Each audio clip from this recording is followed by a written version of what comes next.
เป็นภาพบรรยากาศในตลาดพระวันตะโงยในมื้อนี้วันพุธในมื้อนี้วัดคำปฐมเอาภาพบรรยากาศในงานตลาดพระวันตะโงยตะโงยที่อาจารย์ลีเพิ่งก็มาขายพระในมื้อนี้เป็นมาขายพระอยู่ในตลาดพระวันตะโงยตลาดพระนี่มีเฉพาะวันพุธได้ที่เดียวได้ตลาดพระวันตะโงยอำเภอตะโงยพาบัตรคำผสมมีพาผสมตลาดพระเนี่ยเครื่องรางของขลังนะมีเหล็กไหลเนี่ยเหล็กไหลก็มีพระสมเด็จรุ่นใดมีเมื่อใครหมักเครื่องรางของขลังก็มาได้พามาประจำได้มาโปรโมทงานให้เจ้าของร้านเพื่อนคนรู้จักมองนี่มีตลาดพระ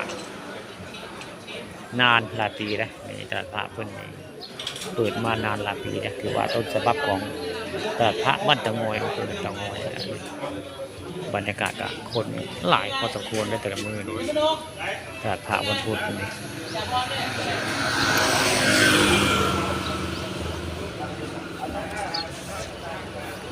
ตลาดพระก็อยู่ทิศทางดำนะ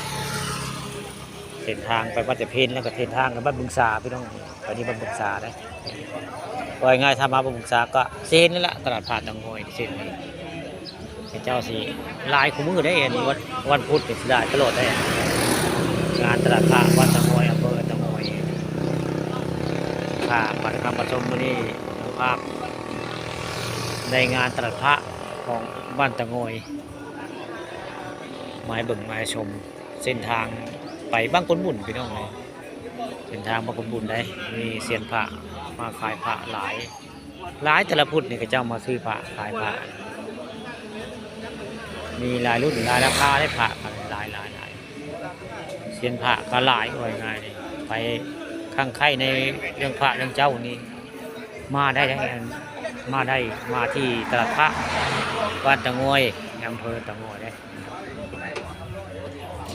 เซียนพระประสบพระได้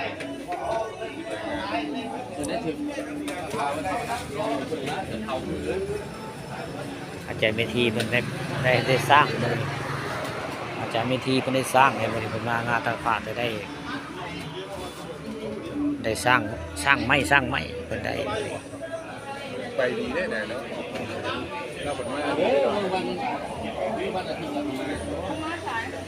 คนกะลายพัดทุกคนได้บริตลาดพระพันตะโงยบริหลายบ้านและเมืองไว้ง่ายบริมาซื้อพระในตลาดพระตะโงยค่ะบรรพประสมมาประจำเจ้านี่หากมาบ่เจ้านี่หากมาได้หากมาเปิดพระมาสายเจ้านี่เพิ่นมาสายได้มาเปิดตลาดพระมาสาย